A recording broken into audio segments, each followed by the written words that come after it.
নমস্কাৰ।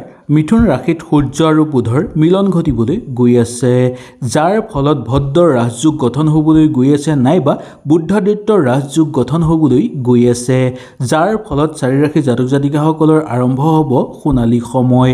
এটাৰ পিছত আনটো সুযোগ সুবিধা আপোনালোকে লাভ কৰিবলৈ সক্ষম হ'ব। জ্যোতিষশাস্ত্ৰৰ অনুসৰি বুধ গ্ৰহক বুদ্ধি, যুক্তি, যোগাযোগ, ব্যৱসায় আৰু গণিতৰ কাৰক বুলি মনা যায়। যিসকল লোকৰ জন্মকুণ্ডলীত বুধ শক্তিশালী হয়, তেওঁলোকে বহু বেছি খ্যাতি লাভ কৰিব পাৰে, দক্ষতা লাভ কৰিব পাৰে আৰু ব্যৱসায়ত সফলতা অৰ্জন কৰিব পাৰে।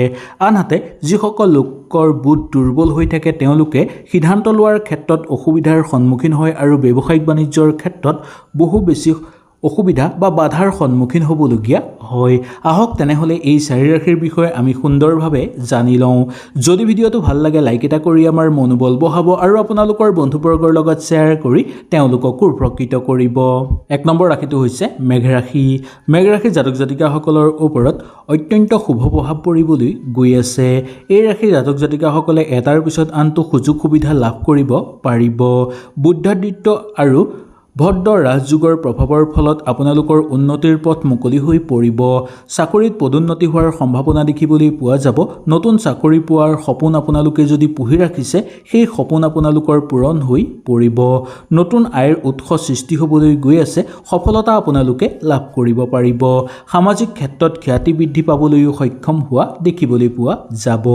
নতুনকৈ যদি ব্যৱসায়িক বাণিজ্যত বিনিয়োগ কৰিম বুলি ভাবি আছে, তেনেহ'লে সুন্দৰভাৱে পাৰিব। যদি বেছি ডাঙৰকৈ আপোনালোকে বিনিয়োগ কৰিম বুলি ভাবিছে, তেনেহ'লে গুৰুস্থানীয় ব্যক্তিৰ পৰা পোনপটীয়াকৈ পৰামৰ্শ ল'ব। তাৰপিছত আপোনালোকে সেই ব্যৱসায় ডাঙৰ কৰিবলৈ চেষ্টা কৰিব। বিদ্যাৰ ক্ষেত্ৰত অগ্ৰগতি লাভ হ'ব। শিক্ষাগুৰুসকলৰ কাৰণেও অনুকূল হিচাপে পাৰ হ'ব।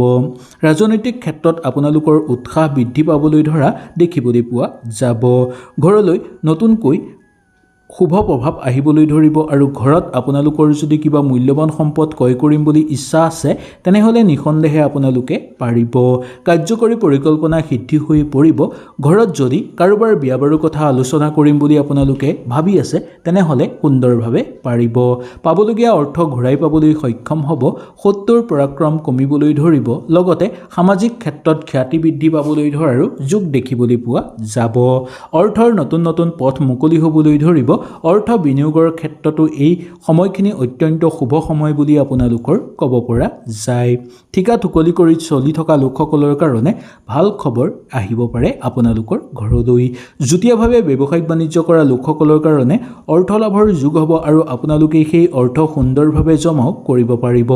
নতুন কামত হাত দিলে সফলতা পোৱাটো নিশ্চিত। 2 নম্বৰটো সিংহ ৰাশি। সিংহ ৰাশিৰ জাতক জাতিকাসকলৰ সূৰ্য আৰু বুধৰ সংযোগৰ ফলত সিংহ ৰাশিৰ জাতক জাতিকাসকলে বহু বেছি লাভজনক হ'ব পাৰিব। এই সময়ত আপোনালোকৰ মা লক্ষ্মীৰ আশীৰ্বাদ লাভ কৰাৰ প্ৰবল সম্ভাৱনা আছে। ফলস্বৰূপে ধন লাভ হ'ব আৰু উপাৰ্জন বৃদ্ধি পাবলৈ ধৰিব। বহুদিন ধৰি ৰৈ থকা কৰ্মত আপোনালোকে আগুৱাই যাব পাৰিব আৰু সফলতা লাভ কৰিব পাৰিব। পিতৃৰ পৰাও সহায় আৰু মূল্যৱান পৰামৰ্শ লাভ কৰাৰ প্ৰবল যোগ দেখিবলৈ পোৱা যাব।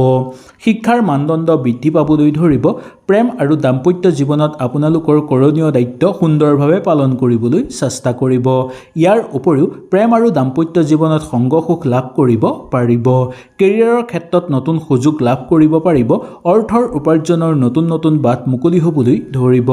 ভাগ্যৰ বলত আৰু মা লক্ষ্মীৰ পৰম কৃপাৰ ফলত আপোনালোকৰ ঘৰত সুখ শান্তি আৰু সমৃদ্ধি বৃদ্ধি পাবলৈ ধৰা দেখিবলৈ পোৱা যাব। দৈনন্দিন কাম কাজৰ লগত জড়িত হৈ থকা সমস্যাবোৰ আপোনালোকৰ লাহে লাহে দূৰ হৈ পৰিব। সন্তানক লৈ আনন্দিত অনুভৱ আপোনালোকে কৰিব পাৰিব। ঘৰত যদি বহুদিনৰ পৰা হাই কাজিয়া বা তৰ্ক বিতৰ্ক বা মামলা মোকদ্দমা কিবা চলি আছিল, সেই সকলোবোৰ আপোনালোকৰ লাহে লাহে খাম কাটিবলৈ ধৰিব। ওচৰ চুবুৰীয়াৰ লগত থাকোঁতে দ্ৰব্য লাভ হোৱাৰো প্ৰবল যোগ দেখিবলৈ পোৱা যাব। শিল্পী সাংস্কৃতিক জগতৰ লগত জড়িত লোকসকলৰ কাৰণে এটাৰ পিছত আনটো আপোনালোকৰ আশা পূৰ্ণ হ'ব।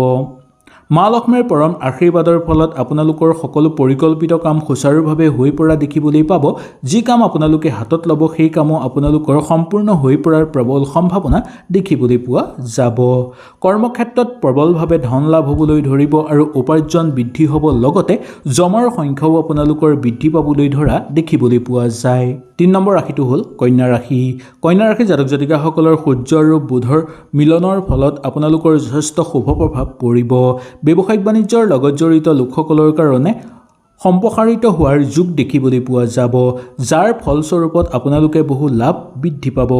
চাকৰিয়ালসকলৰ দিশৰ পৰা চাবলৈ গ'লে আপোনালোকে সহায় আৰু সুবিধা লাভ হোৱাৰ যোগ দেখিবলৈ পোৱা যায়। সামাজিক ক্ষেত্ৰত কোনো সন্মান লাভ কৰিব পাৰিব নাইবা কোনো বঁটা লাভৰ প্ৰবল যোগ আপোনালোকৰ দেখিবলৈ পোৱা যাব। ভ্ৰমণৰ যোগ আছে বা দূৰভ্ৰমণ যদি আপোনালোকে কৰিবলৈও ইচ্ছা কৰিছে তেনে ক্ষেত্ৰতো সুন্দৰভাৱে দূৰভ্ৰমণ কৰিব পাৰিব। খেল ধেমালিৰ লগত জড়িত লোকসকলৰ কাৰণে ভবা ধৰণে সুন্দৰভাৱে সময়বোৰ পাৰ হ'ব। প্ৰেমৰ ক্ষেত্ৰত সংগ সুখ লাভ কৰিবলৈ সক্ষম হ'ব। ধৰ্মীয় কামত যোগদান কৰি আনন্দিত অনুভৱ সুন্দৰভাৱে কৰিব পাৰিব। নতুনকৈ কাম বিচাৰি থকা বা নিবনুৱাসকলৰ কাৰণে কৰ্মপ্ৰাপ্তিৰ যোগ আছে আৰু মনে বিচৰাৰ ধৰণে কৰ্ম লাভ কৰিব আৰু তাৰ পৰা বহু বেছি লাভৱান আপোনালোক হ'ব পাৰিব।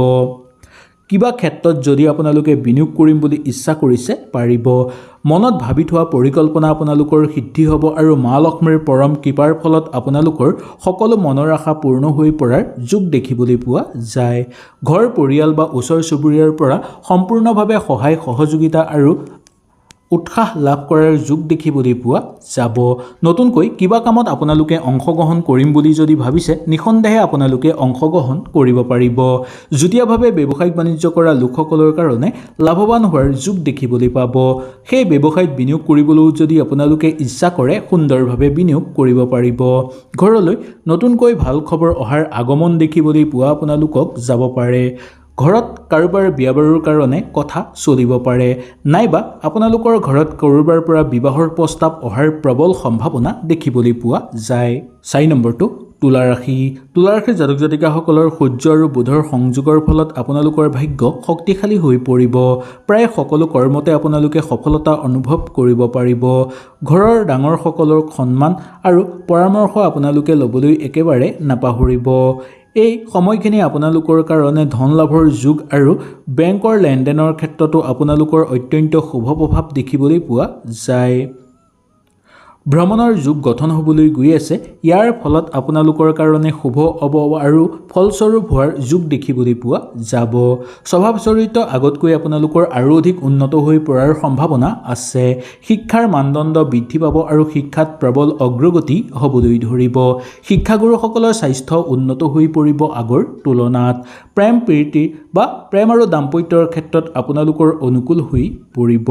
নতুনকৈ কাম বিচাৰি থকা লোকসকলৰ কাৰণে অকণমান চেষ্টা কৰিলেই ভাল ফল লাভ কৰিবলৈ সক্ষম হ'ব। ৰাজনৈতিক ক্ষেত্ৰৰ লগত জড়িত লোকসকলৰ কাৰণে অনুকূল হিচাপে পাৰ হ'ব। পিতৃ মাতৃৰ স্বাস্থ্যৰ প্ৰতি মাতো অকণমান লক্ষ্য ৰাখিবলৈ আপোনালোকে চেষ্টা কৰিব, কাৰণ হঠাৎ তেওঁলোকৰ স্বাস্থ্য দুৰ্বল হৈ পৰাৰ সম্ভাৱনা দেখিবলৈ পোৱা যাব পাৰে। সেইকাৰণে তেওঁলোকৰ স্বাস্থ্যৰ প্ৰতি একেবাৰে আপোনালোকে অৱজ্ঞা নকৰিব।